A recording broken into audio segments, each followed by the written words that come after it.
여러분 이런 생각 해보신 적 있으세요? 내가 가진 확신 정말 옳은 걸까? 내 확신이 맞는 걸까? 이런 생각 해보신 적 있으세요? 누구나 자신만의 확신을 가지고 살아가지 않나 이런 생각을 해봐요. 우리가 가지고 있는 그 확신이 내 삶을 지탱해 주기도 하고요.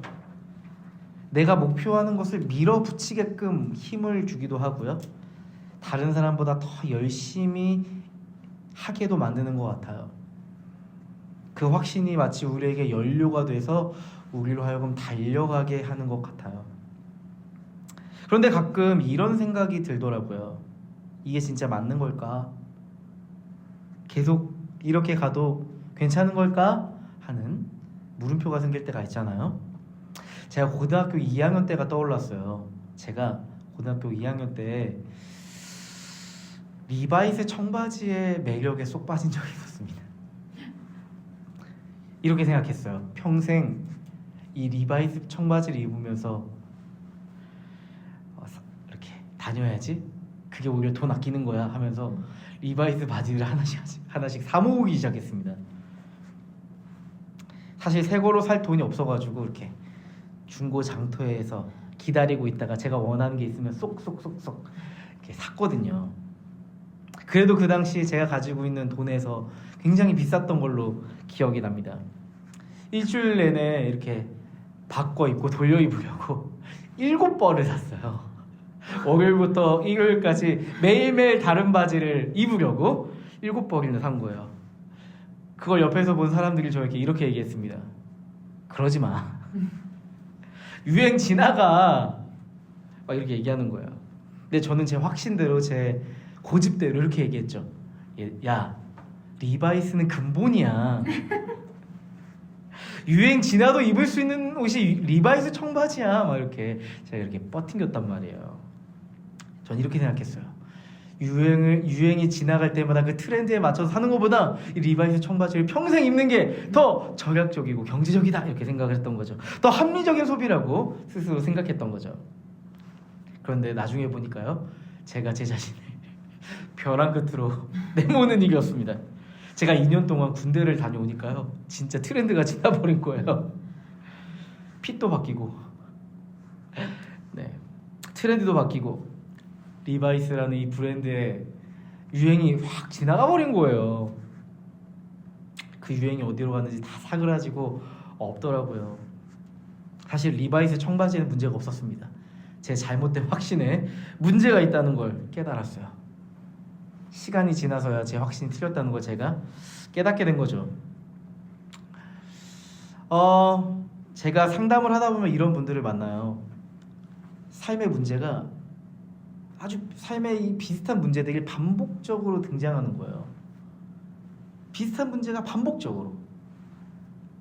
관계도 동일한 패턴으로 틀어지는 거예요. 그리고 자신의 감정도 동일한 패턴으로 병들기 시작하는 거예요. 그러니까 상담을 하다 보니까 어느 정도 문제에 빠져드는 어떤 프로세스가 있더라, 이것을 발견하게 된다는 말이죠. 근데 문제가 될 때는 꼭 이래요. 정작 나에게는 아무런 문제가 없다고 스스로 생각하는 거예요. 이렇게 생각하는 거죠. 저는 제 원칙대로 했을 뿐이에요. 저는 틀리지 않았어요. 저를 둘러싼 사람들의 문제예요. 왜 제가 저를 바꿔가야 되죠? 전 제 삶이 옳다고 생각해요. 이렇게 말하는 거죠. 사실은요, 내 삶에 찾아온 문제를 해결하기 위해서 다른 누구도 아니라 내담자 자신이 그동안 확신했던 그 인생에 대해 다시 한번 살펴보고, 혹시 내 삶에 어떤 확신이 나 자신을 무너뜨리고 있지 않은가 살펴보아야 하거든요. 볼 수 있어야 하거든요. 다른 사람들은 다 하는데 나만 못 보는 나의 어떠한 확신, 나의 생각, 어떠한 신념이 있기 마련이거든요. 정작 본인 자신만 스스로의 잘못된 부분에 대해서 통찰하지 못하는 오류를 저지를 때가 있습니다. 심리학에서 이것을 과잉 확신이라고 해요. 쉽게 이야기하면 자기 생각이 너무나도 강해서 확신이 너무 강해서 다른 가능성이 보여도 다른 증거들이 주변에 있어도 받아들이질 못하는 거예요. 주변 사람들이 말려도 듣지 않고 결국 모든 피해를 자기 스스로 떠안는, 관계가 망가지고 삶의 방향이 어그러지는 그런 일이 생겨나는 거죠. 여러분, 삶을 살아가면서 이러한 인생의 과잉 확신을 우리는 순간순간 발견합니다. 우리는 그때 선택하고 있었을 거예요. 그냥 외면하고 내가 확신하는 삶으로 살아갈 것인가, 이제는 돌이켜 내 삶을 바꾸어갈 것인가, 선택의 기로에 놓이는 거죠. 오늘은요, 이제는 돌이키고 싶은 이들에게 주시는 하나님의 메시지입니다. 여러분, 사울이라는 청년이 있습니다. 여러분, 이 청년은요, 사울이 돌에 맞아 죽고 있을 때 그 자리에 있던 청년이었고요, 스데반이 돌에 맞아 죽고 있을 때 그의 죽음은 마땅하다라고 생각했던 청년이었어요. 뿐만 아니고 스데반의 죽음을 보며 내가 앞으로 살아야 될 이유가 여기 있다고 생각했어요. 스데반과 같은 그리스도인들을 잡아서 죽이며 내가 이러한 사람들을 제거하며 살아가는 것이 내 삶의 목적이겠다, 이렇게 생각했던 사람이 사울이었습니다.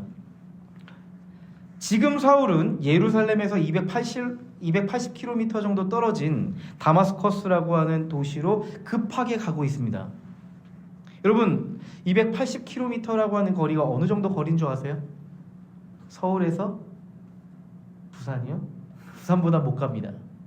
서울에서 대구까지의 거리가 예루살렘에서 다마스커스 정도의 거리라고 생각하시면 될 것 같아요. 상당히 먼 거리죠. 280km 정도면. 사울은 왜 그렇게 먼 거리를 서둘러서 가야만 했을까요? 세 가지 썰이 있어요. 세 가지 썰. 첫 번째는요, 스데반의 순교 이후로 흩어졌던 그리스도인들, 그들을 붙잡기 위해서 갔다는 썰이 있습니다. 두 번째는요, 기독교가 다른 도시로 확산되는 것을 막기 위해서 갔다는 썰이 있습니다. 세 번째는요, 그리스도인들이 결국 로마인들과 문제를 일으켜 유대 사회에 혼란을 일으키지 못하게 하기 위해서 그리스도인들을 막아서기 위해서 갔다는 썰이 있습니다. 세 가지 공통점이 다 있죠. 누구와 관련이 있어요? 그리스도인들을 막아서기 위해서 다마스커스로 가는 거죠. 사울은요, 그리스도인들을 하루빨리 잡아들이고 씨를 말리는 게 시급하다고 생각했어요. 사울은 확신이 있었어요. 절대적인 확신이었죠. 저 예수 믿는 이단들을 잡아야만 한다, 이건 하나님을 위한 일이다, 이렇게 생각했던 거예요. 여러분, 사울의 모습을 보실래요? 1절 2절입니다 1절 2절 다 같이 한번 읽어볼까요? 사도행전 9장 1절 2절 말씀 시작. 사울은 여전히 주님의 제자들을 위협하면서 살기를 띠고 있었다. 다마스쿠스에 있는 여러 회당으로 보내는 편지를 써달라고 하였다. 그는 그 돌을 미는 사람은 남자나 여자나 가리지 않고 닥치는 대로 묶어서 예루살렘으로 끌고 오려는 것이었다. 그렇죠. 이 글을 보시면 알겠지만, 이 말씀을 보면 아시겠지만, 사도 바울은 그리스도인을 소탕하기 위한 목적, 이 확신을 가지고 다마스커스로 가고 있는 거예요. 사울은 한 손에는 대제사장의 공문을 가지고 있었습니다. 공식적으로 예수 믿는 사람들을 체포할 수 있는 권한이 누구에게 있었냐면 사울에게 있었대요. 사울에게 주어졌대요. 사울은 여자든 남자든 가리지 않고 그리스도인이라면 잡아들일 수 있고 예루살렘에 끌고 갈 수 있는 권한이 그에게 있었다고 합니다. 여러분, 이러한 것들이 아마도 사울을 더 확신케 했을 겁니다. 사람들이 지금 사울의 이러한 종교적 열심을 인정해주고 있습니다. 그리스도인들을 체포할 수 있는 권한을 줄 만큼 대제사장들이 그들에게 사울에게 권위를 부여하고 있어요. 전폭적인 지지를 보여주고 있습니다. 사울은 지금 사회적으로 공인받은 일을 해내고 있습니다. 그러니 사울은 지금 자신이 그리스도인들을 잡아 죽이고 그들을 붙잡아 위협에 빠뜨리는 이 일이 틀렸다고 생각할 수가 없었을 거예요. 그런데 이러한 사울의 모든 확신을 뒤집어 놓는 엄청난 사건이 등장합니다. 사울이 다마스커스 근처에 있을 때 갑자기 하늘로부터 환한 빛이 그에게 비춰오기 시작했습니다. 이해할 수 없는 빛이었죠. 그 빛이 어떤 의미인지 전혀 알 수 없었지만 그는 본능적으로 땅에 엎드리게 되었어요. 그 빛은 예삿빛이 아니었습니다. 4절 말씀이에요. 그는 땅에 엎어졌다. 그리고 그는 사울아 사울아 네가 왜 나를 핍박하느냐 하는 음성을 들었다. 사울아 사울아 너가 어찌 나를 핍박하느냐. 누구의 음성일까요? 예수님의 음성이죠. 사울은 그 음성이 누구의 음성인지 전혀 알지 못했습니다. 사울은 그 음성을 향해 묻습니다. 누구십니까? 당신은 누구십니까? 그 음성의 주인공은 뚜렷하게 자신을 소개합니다. 나는 너가 박해하는 예수다. 나는 너가 박해하는 예수다. 이렇게 응답을 하는 거예요. 여러분 이 순간을 한번 상상해 보실래요? 사울이 지금 다급하게 예수 믿는 자들을 잡아들이기 위해서 열심히 가고 있는데 예수님이 다가오시는 거예요. 사울아 너는 지금 나를 박해하고 있단다. 이렇게 말씀하시는 거예요. 사울은 그제야 깨달았을 거예요. 자신이 이단자들을 향해서 칼을 빼들고 있었는데 사실은 자신이 메시아를 향해 칼을 들고 있었다는 걸 이제야 깨달았을 겁니다. 사울은 이전까지 이렇게 생각했잖아요. 나는 예수쟁이들을 때려 잡아야 할 사명이 내게 있어. 이렇게 생각했잖아요. 근데 실상을 마주해 보니까 어때요? 진짜 실상은 뭐예요? 지금 나는 메시아를 대적하는 씻을 수 없는 죄를 갖고 있었던 거예요. 메시아를 대적하는 씻을 수 없는 죄인인 거예요. 나는 하나님을 위해 섬기고 있다고 생각했는데 나는 하나님을 섬기고 있던 것이 아니었던 거예요. 오히려 하나님을 대항하고 대적하고 있었던 거예요. 사울은 적 그리스도의 역할을 하고 있었던 겁니다. 여러분, 우리의 인생에서 가장 뼈아픈 순간이 있다면 내가 옳다고 믿었던 것이 틀렸다는 걸 깨닫는 순간 아닌가 싶어요. 내가 옳다고 믿었던 그것이 틀렸다는 걸 확인하는 순간이 아닌가 싶습니다. 사울은 그 자리에서 시력을 잃어버렸대요. 앞을 볼 수 없게 되었대요. 어쩌면 사울은 순간적으로 눈이 먼 자신을 보면서 메시아에게 심판과 저주를 받았다 생각했을지 모르겠어요. 여러분, 하지만 여기서 더 중요한 사실이 뭘까요? 생각해 보시죠. 그동안 사울은 두 눈이 멀쩡하게 뜨여 있었지만 메시아이신 예수를 볼 수 없었습니다. 하지만 지금 두 눈을 볼 수 없는 지금 이 순간 그는 메시아이신 예수를 보게 되었습니다. 굉장히 역설적인 장면이죠. 사울은 이제야 예수의 빛 아래에서 예수 그리스도를 바라볼 수 없었던 어두운 눈껍질이 벗겨졌습니다. 거기서 마주한 것은 내 안에 있는 추악한 본 모습을 보게 된 거예요. 오롯이 자신 안에 있는 어두움을 보게 된 거죠. 여러분 혹시 내가 틀렸다고 인정해 본 적 있으세요? 내가 정말 마음 깊은 곳에서 진심으로 내가 틀렸구나 이렇게 생각해 보신 적 있으실까요? 사울은 지금 예수님을 만나고 눈이 멀었습니다. 한번 생각해 보자고요. 사울은 사실 평생 눈이 멀어 있었습니다. 메시아를 볼 수 없는 장님이었습니다. 뿐만 아니고 자신의 삶이 얼마나 일그러진 삶이었는지에 대해서 스스로 자기 자신을 볼 수 없는 맹인으로 살고 있었습니다. 하지만 예수님을 만나고 사울은 자기 자신에 대해서 직시하게 됐어요. 바로 볼 수 있게 됐어요. 똑바로 볼 수 있게 되었습니다. 옛날 찬양 중에 이런 찬양 있잖아요.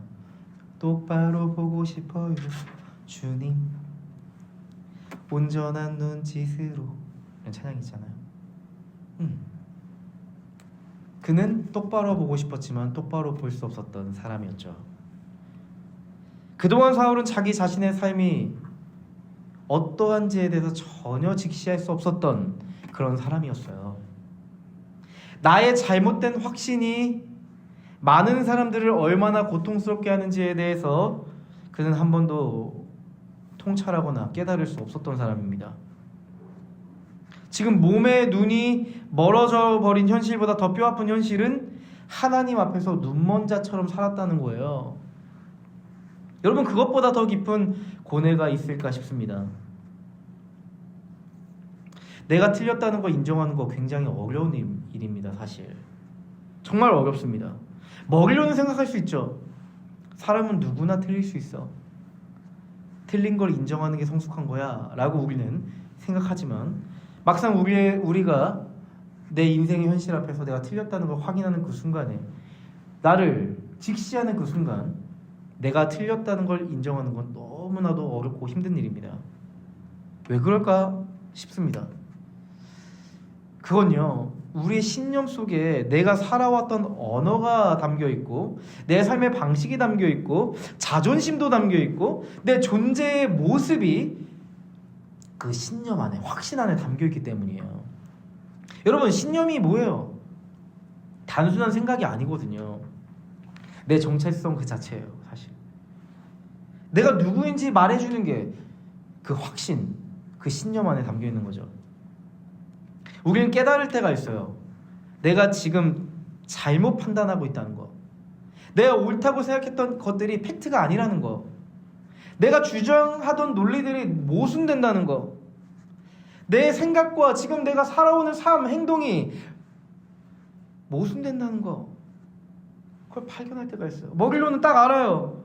근데 마음으로는 받아들일 수가 없어요.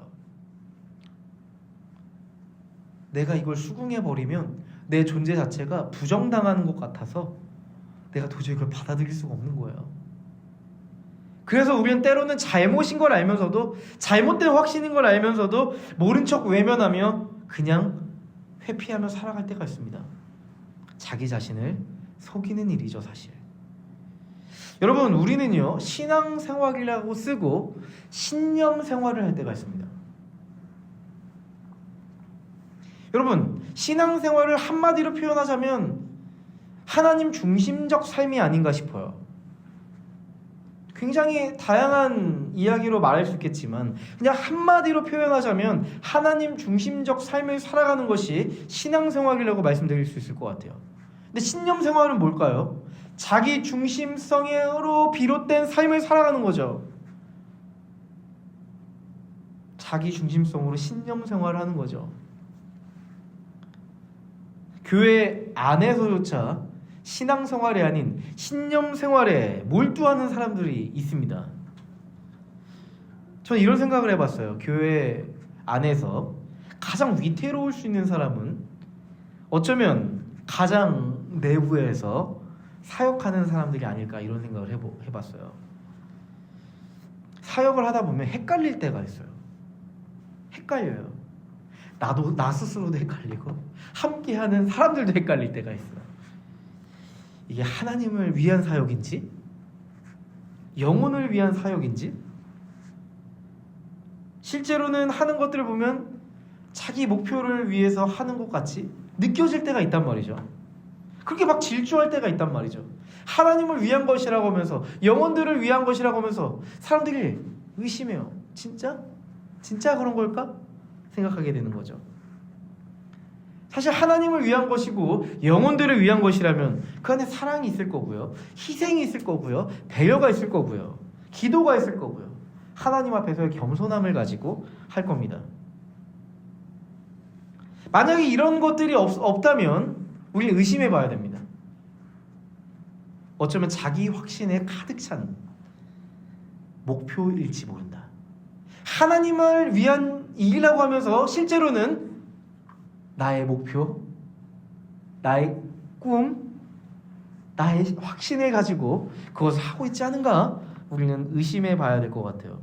그게 교회 안에서 이루어지고 있다고 하더라도 우리는 한번 하나님 안에서 검토해 봐야 돼요. 여러분, 거룩한 과정이 없는 결과, 이것은요 어쩌면 하나님 없는 자기 확신의 결과일지 몰라요. 여러분, 우리가 우리의 인생에 거룩한 과정이 있는지 반드시 확인하세요. 아무리 결과가 좋아 보여도 거룩한 과정이 없었다면 그건 하나님 없는 자기 확신일 수도 있단 말입니다. 여러분, 이제 교회 밖을 벗어나서 우리의 삶을 한번 보시죠. 우리는 어떤 직업을 가질 때 처음에 이런 마음을 갖습니다. 하나님을 위해 이 일을 해야겠다 생각합니다. 이 일을 할 때 하나님으로부터 비롯된 이유를 찾으며 시작합니다. 여러분, 한번 생각해 보시죠. 여러분, 일터에서 여러분이 일을 할 때 한계를 많이 느끼실 겁니다.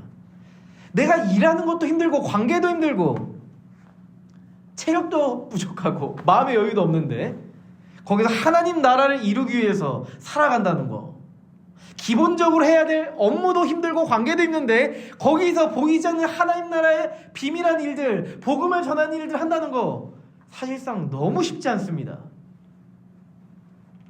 그럼에도 불구하고 기도를 하지 않는다. 어쩌면 처음에 목표에 두었던 하나님을 향한 목적은, 그 목표는 사라져버리고 생존을 위한 목적만, 자기 확신만 남겨져 있을지 몰라요.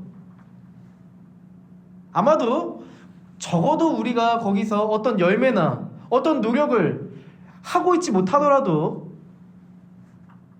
하나님 나라를 이루기 위해 고군분투할 때 나 스스로의 힘으로 이룰 수 없다는 걸 안다면 우리는 기도할 수밖에 없을 거예요. 적어도 그 안에 하나님의 목표가 남겨져 있다면 우리가 거기에서 나의 정체성을 잃어버리지 않기 위해서 기도할 수밖에 없을 거예요.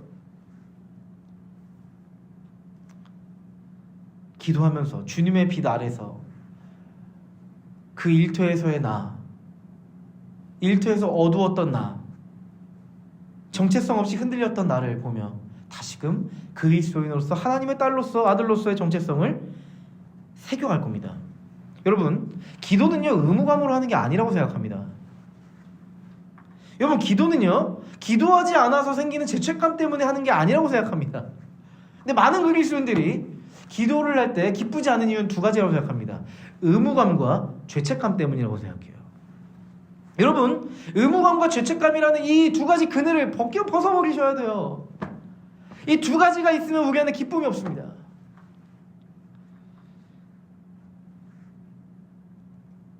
내가 그분의 나라를 이루기 위해서 지금 내가 할 수 있는 유일한 한 가지가 기도라는 생각을 가지신다면 하게 될 겁니다.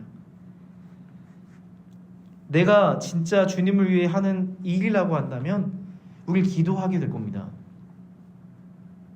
그렇게 기도를 시작한다면 우리 안에서 끊임없이 자각이 시작할 거예요. 나 스스로를 보게 될 겁니다. 내가 만나는 사람들을 대할 때 예수님처럼 그 사람을 대해야겠다는 생각이 찾아오고 말 겁니다. 도저히 사랑할 수 없을 때도 있을 거예요. 맞아요.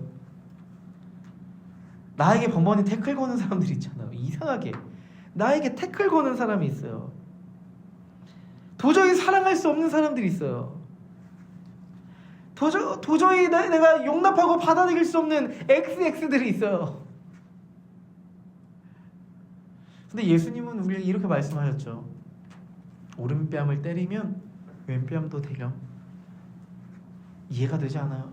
왜요? 오른뺨 때리면 오른뺨 왼뺨 때려줘야죠. 근데 예수님은 왼뺨도 대래요. 그렇게 용납과 용서를 해주라는 거예요. 그렇게 주님 앞에서 눈물 흘리며 다시 다가가 그 사람과 관계를 맺기 시작할 겁니다. 손절하지 않고. 여러분, 이렇게 우리는 수많은 인생의 씨름 속에서 인생의 순간순간마다 우리의 삶의 진짜 동기와 목적을 보게 하시는 순간이 있습니다. 처음에는 하나님으로부터 비롯된 동기와 목적이 있었지만 어느 순간 이러한 동기와 목표가, 하나님으로 비롯된 동기와 목표가 사라져버리고 자기 목표와 자기 확신만 남은 우리 모습을 직시하게 하실 겁니다. 여러분, 누군가는 옆에서 이렇게 얘기할 거예요. 인생을 살아가다 보면 어쩔 수가 없어. 다 그런 거야. 그냥 살아. 이렇게 타협하게 만들지 모르겠습니다. 여러분, 목회를 하다 보면 이런 얘기를 비일비재하게 일어나는 것 같아요. 저도 하나님을 위한다는 포장된 열심, 자기 확신, 자기 목표, 이런 걸 발견할 때가 있는데요, 도망가고 싶어요. 너무 부끄러워요. 목회 안 하고 싶어요. 저 자신에게 실망해서. 하나님 앞에 너무 죄송하고 민망하고, 함께하는 동역자들에게 미안해서 흔적도 없이 내 존재가 사라졌으면 좋겠다 생각이 들 때가 있어요. 근데 더 무서운 거 뭔지 아세요? 이런 일들이 끊임없이 반복되다 보면 어느 순간 내 삶에 드루어진 어둠에 대해서 외면하고 둔감해지려고 하더라고요. 이런 순간들이 너무나 고통스러우니까 그냥 둔감하게 넘겨버릴 때가 있었다는 고백을 드립니다. 여러분, 사울은 어떻게 했을까요? 사울 9절 말씀 보시면요, 그는 사흘 동안 앞을 보지 못하는 상태에서 먹지도 않고 마시지도 않았다, 이렇게 말씀하고 있어요. 사울은 자신의 삶을 멈췄습니다.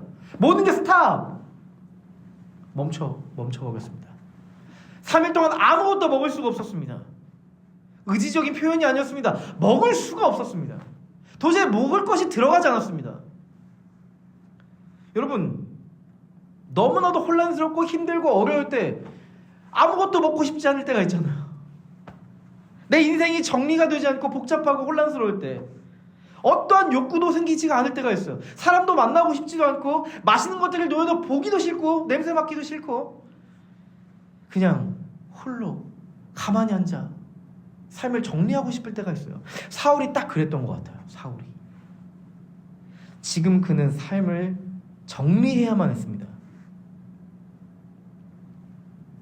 지금 그는 자신이 그동안 살아왔던 자신의 삶을 완전히 새롭게 재고해야만 했어요. 여태까지 내 삶을 지탱해왔던 그 확신이 무너졌으니까, 내가 여태까지 품어왔던 자부심이 다 쓸려 나가버렸으니까, 내가 나라고 생각했던 정체성이 다 지금 흔들려 버렸으니까. 그렇죠. 여러분, 우리가 주목해야 될 한 부분이 있습니다. 사울은 그동안 자신이 저질렀던 그 과오에 대해서, 죄의 문제에 대해서 외면하지 않았다는 점입니다. 그는 아마도 처음에는 먹고 싶지 않을 만큼 힘들어서 먹지 않았겠지만, 성경에는 금식이라고 표현하는 걸 봤을 때 그는 하나님 앞에 서려고 했던 것 같아요. 내가 먹지 않고 하나님 앞에서 어떤 승부를 보려고 하는, 어떤 결단을 내려고 하는 그런 마음이 있었던 것 같아요. 그는 회피하지 않았습니다. 도망가지 않았습니다. 하나님 앞에 섭니다. 여러분, 자기 자신을 정직하게 바라보는 것도 너무 힘든 일이지만, 내 안에 틀렸다는 그 현실, 내 안에 잘못된 그 현실, 어우러진 현실을 받아들이고 나를 수정해가는 건 더 힘든 일입니다. 하지만 여러분, 꼭 기억하세요. 하나님의 눈으로 나를 온전히 오롯이 볼 수 있다는 건 나 자신을 바꿔가는 시간이 찾아왔다는 걸 의미합니다. 하나님이 여러분을 볼 수 있도록, 나 자신을 스스로 볼 수 있도록, 직시할 수 있도록 한다는 건 하나님이 여러분을 바꿔가겠다는 신호를 보내시는 겁니다. 반짝반짝 내가 널 바꿔갈 거야 말씀하시는 겁니다. 그걸 눈치채셔야 됩니다. 도망가야 될 시간이 아니라 하나님을 만나야 될 시간입니다. 그 순간이 지금 변화가 시작되는 출발점이기 때문이에요. 여러분, 잘못된 방향으로 아마도 고착화되어 있을 거예요. 고착화, 리뉴얼해야 될 시간입니다. 그리스도 안에서 내 삶을 다시 리뉴얼해야 될 시간이에요. 그리스도 안에서 내 삶을 다시 리뉴얼할 수 있는 소중한 시간이 우리에게 다가왔다는 것을 눈치채셔야 합니다. 여러분, 복음을 만난다는 건 진짜 나를 만난다는 걸 의미해요. 그동안은 포장되어 있던 나, 가공되어 있던 나, 감추어져 있던 나, 어둠 속에 있던 나, 그런 나였는데 거기에 밝은 빛이 비추어진다는 걸 의미합니다. 내 존재에 예수 그리스도의 그 밝은 빛이 환하게 비춰지는 거예요. 조명이 비춰지는 거예요. 주님으로부터 오는 스포트라이트가 내 삶에 비춰지는 거예요. 여러분, 어둠 속에 있을 때는 여러분 방이 지저분한 게 안 보여요. 그렇죠? 근데 아침에 이렇게 햇살이 내 방에 쫙 비추면 먼지가 막 떠다니고, 그렇죠? 지저분했던 내 책상과 옷가지들이 막 보여요. 더 선명하게 보여요. 그죠? 치워야겠다 생각이 들죠. 맞아요. 주님의 빛이 우리에게 환하게 비추인다면 우리 인생의 방도 그럴 겁니다. 거기 안에 수치심도 있을 거고요. 부끄러움도 있고 죄악도 있고 버려야 될 것들이 있을 겁니다. 감출 수 없을 정도로 도저히 밝게 드러나는 경우가 생긴다는 거예요. 도망가고 싶을 만큼, 수습되지 않을 만큼 수많은 죄악들이 들춰질 겁니다. 여러분, 질문 드리고 싶어요. 만약 예수님께서 사울에게 찾아오셨던 것처럼 주님께서 우리의 삶에 놓여있는 잘못된 확신들, 그러한 잘못된 신념들을 보여주신다면 여러분 어떻게 하시겠습니까? 내가 그동안 품어왔던 생각들, 가치관들, 우선순위들, 그것이 하나님이 우리에게 주신 방식도 아니었고 판단도 아니었고 기준도 아니었다면 그러한 심각한 오류를 품고 우리가 여태까지 문제없이 문제의식을 느끼지 못하고 살아왔다면 여러분 어떻게 하시겠습니까? 여러분, 우리가 기억해야 될 게 있어요. 사울은 분명히 여호와 하나님을 믿는 신앙을 가지고 있었던 사람입니다. 하지만 그가 한 가지 가장 중요한 것을 하지 못했다면 메시아이신 예수를 받아들이지 못했다는 점이에요. 여러분, 우리도 그런 것 같아요. 우리도 하나님을 믿는 신앙을 가지고 있지만 내 인생의 어떠한 특정한 영역에 있어서는 메시아가 범접하지 못하는 영역이 있는 것 같다 생각이 들어요. 여전히 내 확신과 신념 아래에서만 작동되는 내 삶의 영역이 있다는 말입니다. 하나님은 들어올 수 없는, 메시아이신 예수는 들어올 수 없는 내 인생의 어두운 방이 있다는 말이죠. 거기는요, 주님의 빛이 들어올 수 없을 만큼 우리는 창문도 없이 다 막아두었습니다. 나만의 어두운 공간으로 만들어놔 버렸습니다. 여러분, 복음이 혹시 그 영역에 밝게 비춰진다면 여러분 그 방 다시 뒤에 엎으시겠습니까? 뒤에 엎으실 수 있겠어요? 아니면 계속 지금처럼 살아가시겠어요? 여러분, 여태까지 미루고 보류하고 외면하고 회피했던 내 인생이 어두운 그 방 청소 결국 해야 할 날이 오고야 말 겁니다. 여러분, 하나님이 우리에게 틀렸다고 말씀하신다면 그것은 너를 바꿔가겠다는 의미입니다. 너가 틀렸다는 말은 정죄의 의미가 아니고 너의 삶을 이제 내가 바꿔가겠다는 의미입니다. 너의 삶을 이제는 전환시키겠다는 의미입니다. 여러분, 우리는 때마다 우리 안에 있는 회심을 점검해야 돼요. 체크해야 돼요. 여러분, 우리는 이렇게 생각할 때가 있어요. 나 이미 예수님 믿고 회심했어.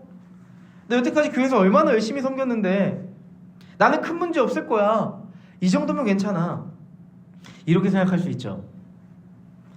맞아요. 교리적으로 한 번 하나님의 구원은 영원하니까 내가 어떻게 살아도, 어떻게 추악하게 살아도 하나님은 나를 포기치 않고 구원하실 거야.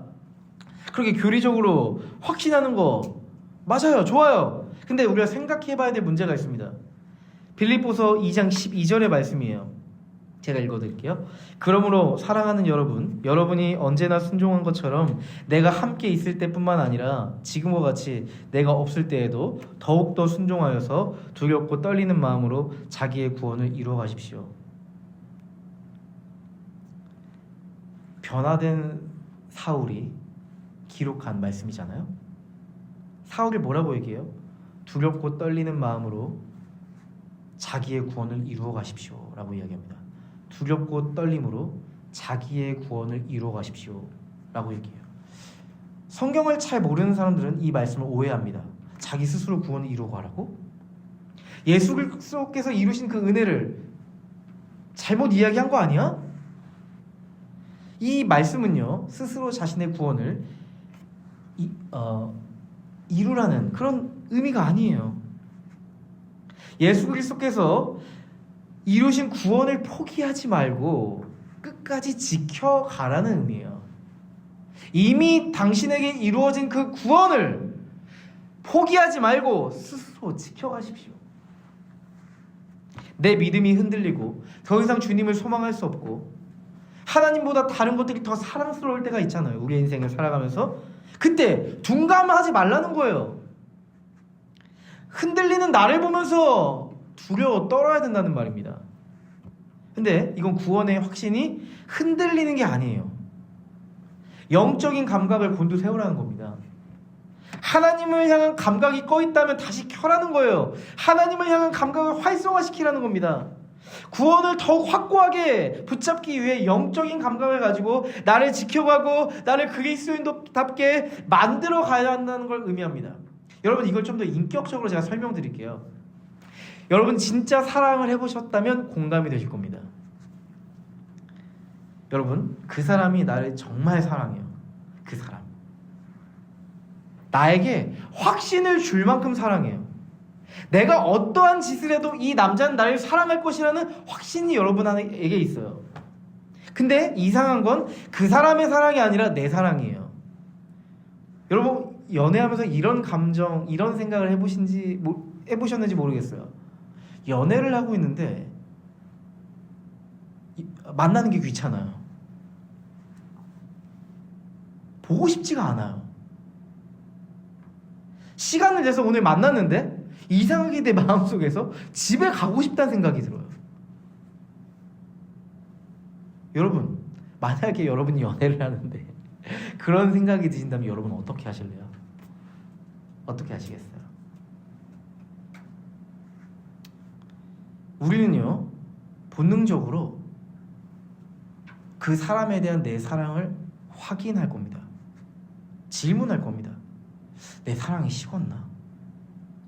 내 마음이 변했나? 내가 지금 그 사랑을 진짜 사랑하는 게 맞나? 권태기가 왔나? 이런 생각이 본능적으로 들잖아요. 그죠? 맞아요.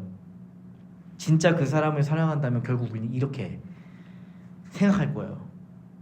그 사람이 나를 얼마나 사랑하는데 나 그 사람 실망시킬 수 없어. 이렇게 생각할 거예요.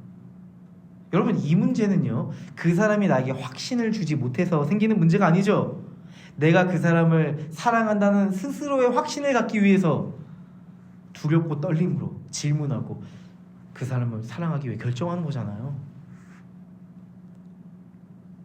그 사람을 잃어버리지 않기 위해, 그 소중한 사람, 내가 당장은 그 사람을 향해 두근거리지 않고 떨림이 없고 설렘이 없을지라도 그 사람이 내 나를 얼마나 사랑하는 줄 알기 때문에 다시금 두렵고 떨림으로 그 사람과의 관계를 회복시키기 위해서 내가 노력하는 거잖아요. 다시 그 사랑의 초심을 회복하기 위해서 우리는 사랑을 점검하곤 합니다. 여러분, 교회 안에 회심의 이야기들을 종종 보잖아요. 예수님 만나서 확 변한 이야기들, 그런 너무 기쁜 소식들도 보는데 반대 소식도 종종 봐요. 역회심 이야기, 역회심 이야기를 종종 보고 듣습니다. 교회에서 정말 열심히 신앙생활했고 뜨겁게 예배했고 회장도 하고 찬양 인도자도 하고 교사도 하고 이것저것 막 섬기고 누군가 봤을 때 굉장히 존경했던, 어떻게 저렇게까지 섬길 수가 있는 거야? 자기의 삶을 다 저기에 전념하면서까지 어떻게 하나님을 위해 저렇게 일을 할 수 있는 거야? 이런 신앙생활을 하던 사람을 봤던 적이 있을 거예요. 근데요, 어느 순간 신앙을 잃어버리는 그 일을 볼 때가 있어요. 그때 여러분 어떠셨어요? 제 경험에 비춰봤을 때 너무 실망스러웠습니다. 너무 혼란스러웠습니다. 제가 의지했던 선배였기 때문에 그랬습니다. 제가 어렵고 힘들 때마다 찾아가서 그분에게 조언을 들었기 때문에 그랬습니다. 저를 누구보다 뜨겁게 기도해준 형이었고 누나였기 때문에 그랬습니다. 그들의 역회심을 보면서 그들이 그때 그렇게 열심히 하나님을 찾고 기도하며 서로 울며 안아주었던 그건 무엇이었나? 라는 생각을 해보게 돼요. 여러분 우리 신앙생활의 순간순간마다 나 스스로의 회심을 점검하셔야 돼요. 여러분 사울도 얼마나 주님을 위해 헌신했나요? 그러나 그것이 그의 신앙을 보장할 수 없었잖아요. 신앙적 열심이 그의 신앙을 보장할 수 없잖아요. 한 친구와의 대화가 떠올랐어요. 정말 열심히 신앙생활하던 친구였습니다. 주일학교 교사도 하고 주일학교 교사 끝나면 이제 청년부도 열심히 하고 교회에 일이라고 하면 주중에 계속 가서 발벗고 나서는 친구였죠. 근데 어느 날부터 교회에서 안 보이는 거예요.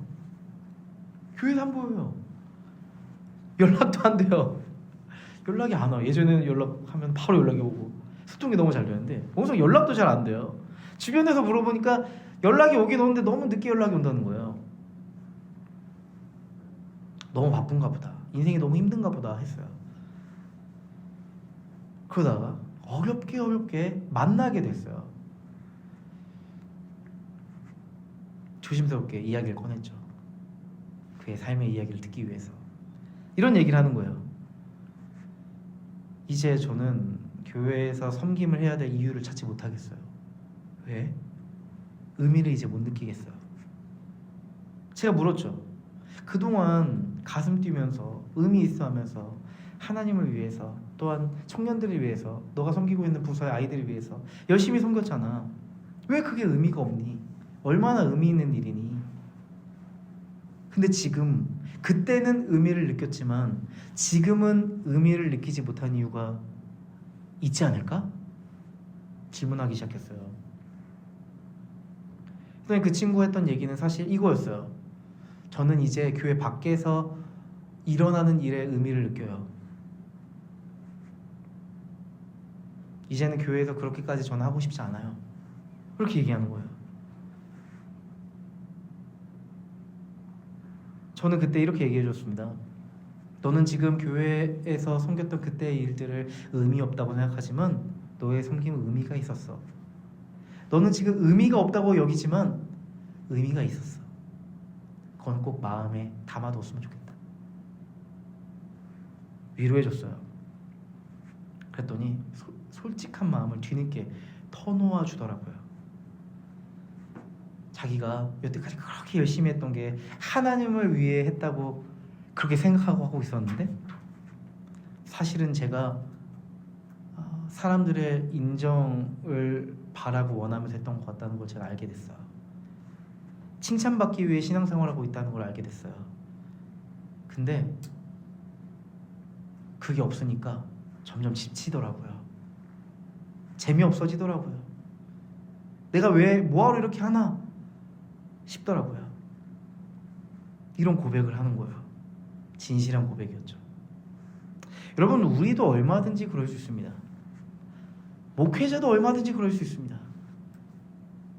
여러분 우리는요 때마다 복음 앞에 서야 됩니다. 내가 정말 그리스도인다운가 살펴봐야 됩니다. 하나님의 눈에 비추어서 나를 볼 수 있어야 됩니다. 내 신앙의 본 모습이 무엇인지에 대해서 그때그때 체크해야 됩니다. 여러분 보이고 드러나는 모습도 체크해야 되지만 보이지 않고 드러나지 않는 내 내면의 어떠함에 대해서도 우리 살펴봐야 돼요. 정말 나는 하나님을 사랑하고 있나? 내가 지금 너무 힘들고 지쳐있다면 하나님을 향해 절박하게 내가 매달리고 있나? 내 삶의 답을 찾지 못해 힘겨워하고 있다면 내가 말씀의 뿌리를 내리고 거기에서 답을 찾아보려고 하고 있나? 인간관계가 힘들다고 내가 불평하고 있다면 내가 그래도 예수님처럼 살아가면서 그 불평을 하고 있는 건가? 세상은 불공정해라고 내가 이야기하고 투정하고 있다면 나는 그렇다면 난 과연 정의롭게 살아가고 있나? 체크해봐야 돼요. 자기 확신에 사로잡힌 확신이 아니라 예수님으로부터 발생하는 확신이 우리 안에 필요합니다. 순간순간마다의 이 회심의 점검은 우리를 일으켜 세울 거예요. 복음 안에서 우리 스스로를 일으키게 만들 겁니다. 이번 주에 그 오카는 목사님의 그 짧은 설교를 제가 들었어요. 제가 몇 년 전에 들었던 설교인데 길을 갔는데 그때 들었던 설교가 훅 지나가는 거예요. 본능적으로 그 설교를 듣고 싶다는 어떤 생각이 드는 거예요. 그 설교를 들었습니다. 거기서 제 마음에 남는 메시지가 있었어요. 오카는 목사님이 피를 토하시면서 이런 말씀하시는 거죠. 하루 10분만 복음 앞에 서십시오. 하루에 10분만, 아무리 바빠도 하루에 10분만 복음 앞에 서십시오. 그 복음의 힘이 여러분을 살릴 겁니다. 이런 메시지였어요. 여러분, 저는 이 메시지를 여러분에게 똑같이 전달해 드리고 싶습니다. 우리가 아무리 바빠도 하루에 10분만 주님 앞에 우리의 삶을 드리세요. 나를 위해 죽으신 그 십자가 앞에 우리의 삶을 내어놓고 주님께 매달려 보세요. 주님은 반드시 우리에게 말씀하실 겁니다. 주님은 우리 스스로를 오롯이 보게 하실 겁니다. 하나님을 향해 둔감해 있던 우리의 삶의 감각을 깨우실 겁니다. 하나님은 우리를 새롭게 하기 위해 위로부터 임하는 힘을 우리에게 반드시 주실 겁니다. 여러분, 저는 사울의 회심에서 정말 인상적인 장면이 있었어요. 사울이 먼저 회개하며 주님께로 돌아가지 않았다는 점입니다. 그는 여전히 예수 믿는 자를 핍박하고 있는 잘못된 삶을 살아가고 있었는데 주님은 사울의 삶을 찾아오셨다는 점이 저는 매우 인상적이었어요. 사울은 예수님 앞에서 단 한 번도 자신의 삶을 인정한 적이 없어요. 하나님, 제가 틀렸습니다. 제가 잘못된 삶을 살았습니다. 얘기하지 않았어요. 예수님은 그가 회개하기 전에 먼저 그에게 다가오셨다는 사실입니다. 여러분, 이게 복음입니다. 복음은 자격 없는 자에게 찾아오시는 은혜입니다. 여러분, 우리가 하나님께 용서를 구하지 않았는데 주님은 이미 우리를 용서하셨다 말합니다. 이게 복음입니다. 여러분, 복음은 우리가 준비되고 깨끗해졌을 때, 먼저 하나님께 용서를 구했을 때 주어지는 게 아닙니다. 그래서 은혜입니다. 그래서 우리가 이해할 수가 없는 겁니다. 복음은 우리가 아직 하나님에 대해서, 어떤 사람에 대해서 미움을 가지고 있고 원망을 가지고 있고 하나님에 대한 오해를 가지고 있을지라도, 여전히 우리 안에 자기 중심성이 가득 차 있을 때라도 주님은 여전히 우리에게 다가오십니다.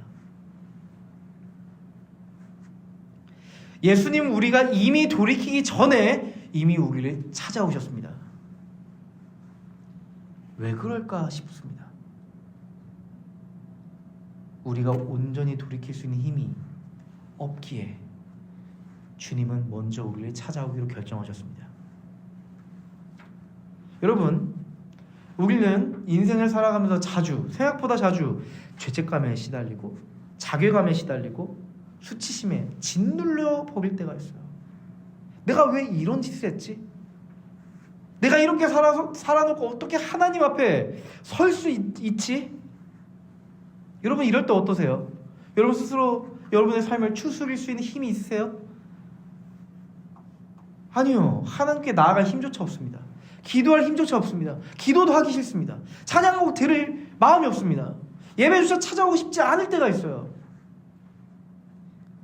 하지만 복음은 이렇게 말합니다. 너가 나를 붙잡기 전에 내가 너를 붙잡았다. 너에게는 너의 삶을 돌이킬 힘이 없지만 나는 너의 삶을 돌이킬 힘이 있다. 여러분, 사울에게 소망이 있었던 이유는 사울 그가 하나님께 메시아이신 예수께 돌아가서가 아니었습니다. 그의 소망은 예수님께서 그의 삶에 찾아오셨기 때문에 발생했습니다. 하나님은 사울을 심판하기 위해서 오신 것이 아니라 사울을 온전히 변화시키고 회복시키기 위해 오셨습니다. 여러분 꼭 기억하세요. 하나님은 결코 우리의 삶을 망가뜨리시지 않습니다. 하나님은 우리의 인생을 다시 세우기 위해, 회복시키기 위해, 우리의 삶의 변화를 끊임없이 일으키기 위해 우리를 찾아오십니다. 여러분, 사울은 그 순간부터 완전히 새로운 사람이 되었어요. 단순히 생각을 바꾸고 신념을 바꾸고 확신을 바꾼 게 아니라 그의 존재의 방향이 예수께 뿌리 내리기 시작했습니다. 여러분, 그의 존재의 방향이 바뀐 포인트, 주님이 이미 내 삶에 찾아오셨다. 예수님이 여러분의 인생에 찾아오셨다는 것, 그 사실 하나만으로 우리의 삶엔 소망이 있는 줄 믿습니다. 여러분, 씻을 수 없는 과거, 그것조차 하나님께서 다시 일으켜서 우리를 다시 새롭게 하실 거예요. 우리 한 주간 살아갈 때 하루 몇 분? 적어도 10분만 우리 주님께 섭시다. 하루 10분만. 여러분, 10분이란 표현은 적은 시간일 수도 있고 많은 시간일 수도 있어요. 하루 10분이란 의미는 하나님 앞에 오롯이 내 삶을 내어 맡기고 주님께 내 삶을 드리고 주님의 빛 아래서 내 어둠이 밝혀지는 그런 인격적인 시간이길 바라는 거예요. 그런 시간이 여러분에게 있기를 간절하게 소원합니다. 우리 소망하는 교회 화이팅 한번 할까요? 화이팅!